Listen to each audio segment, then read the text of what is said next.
Hello students, welcome back to our channel. Telangana SI constable సంబంధించి ఎవరైతే నిరుద్యోగులు ఉన్నారో మీ అందరికైతే పెద్ద శుభవార్త అనమాట. మనకి నోటిఫికేషన్ సంబంధించి మీ అందరికి చెప్తూనే ఉన్నాను. మనకి గవర్నమెంట్ దగ్గరికి ఆల్రెడీ మనం ఏదైతే నిన్న జరిగిన స్ట్రైక్ ఉందో దానిపైన గవర్నమెంట్ స్పందిస్తూ మనకైతే ఒక ఇన్ఫర్మేషన్ కూడా అయితే అందించిందనమాట. మనకి ఏదైతే ఎస్ఐ కానిస్టేబుల్ సంబంధించిన నోటిఫికేషన్ ఉందో మనకి ప్రభుత్వం అయితే విడుదల చేస్తుందన్నమాట. అది ఎప్పుడు విడుదల చేస్తుంది వాటన్నిటి గురించి నేను క్లియర్గా ఈ వీడియోలో అయితే ఇన్ఫర్మేషన్ అయితే మీకు అందిస్తాను. అలానే మీరు ఏం చేస్తారంటే చాలామందికి జాబ్ అప్డేట్స్ కావచ్చు, ఇలాంటి ఏవైతే ఎస్ఐ కానిస్టేబుల్ అప్డేట్స్ కావచ్చు, తర్వాత మిగతా జాబులు మీరు ఇంటర్ బేస్ కానీ డిగ్రీ బేస్ కానీ ఏవైనా జాబ్స్ ఉంటే మీ జాబ్ రిలేటెడ్గా ఏ జాబ్స్ ఉన్నా సరే మీ ఎడ్యుకేషన్ సంబంధించి ప్రతి ఒక్కటి మన టెలిగ్రామ్ గ్రూప్లో పెట్టారనమాట. కింద డిస్క్రిప్షన్లో మన టెలిగ్రామ్ గ్రూప్ లింక్ అని ఉంటుంది. మీరు డైరెక్ట్ దాని మీద లింక్ మీద క్లిక్ చేసి ఆ గ్రూప్లో జాయిన్ అయితే మీకు అక్కడ ఏవైతే జాబ్స్ ఉన్నాయో నేను ఆ జాబ్స్ యొక్క డైరెక్ట్ లింక్స్ అక్కడ పెట్టేస్తున్నాను. మీరు అక్కడి నుంచే డైరెక్ట్గా చెక్ చేసుకోవచ్చు, అప్లై చేసుకోవచ్చు అనమాట. ఓకేనా?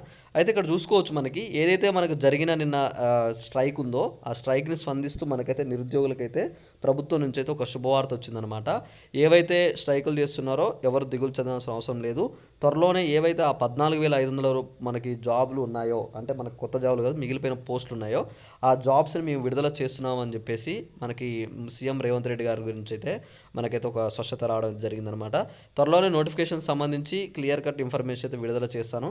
దీని ఎలిజిబిలిటీ సంబంధించి కావచ్చు, అలానే మొత్తం ప్రక్రియ నేనైతే త్వరలోనే నోటిఫికేషన్ రిలీజ్ చేస్తున్నామని చెప్పేసి మనకైతే ఒక క్లారిటీ అప్డేట్ వచ్చిందనమాట. దానిపైన మనకి ఈ సోమవారం రోజు మనకి క్యాబినెట్ భేటీ కూడా ఉంది. సోమవారం రోజు మనకి మధ్యాహ్నం 2 గంటల లోపు క్లియర్గా ఇన్ఫర్మేషన్ కూడా తెలుస్తుంది. నేను ఆ రోజు వీడియో చేసి కూడా మీ అందరికీ ఇన్ఫర్మేషన్ అందించడానికి అయితే ట్రై చేస్తాను. తప్పకుండా మీరు గ్రూప్లో జాయిన్ అయ్యి తప్పకుండా ఆ గ్రూప్లో ప్రతి ఒక్క అప్డేట్ ఫాలో అవ్వండి. అప్పుడైతే మీకు యూస్ఫుల్ అవుతుందన్నమాట. ఓకేనా? ఇంకా ఏమైనా డౌట్ ఉంటే ఒకసారి కింద కామెంట్ చేసి ఈ వీడియోని అందరికైతే షేర్ చేస్తే వాళ్ళకు కూడా ఇన్ఫర్మేషన్ అయితే తెలుస్తుంది. Okay, thanks for watching. Thank you. జై హింద్.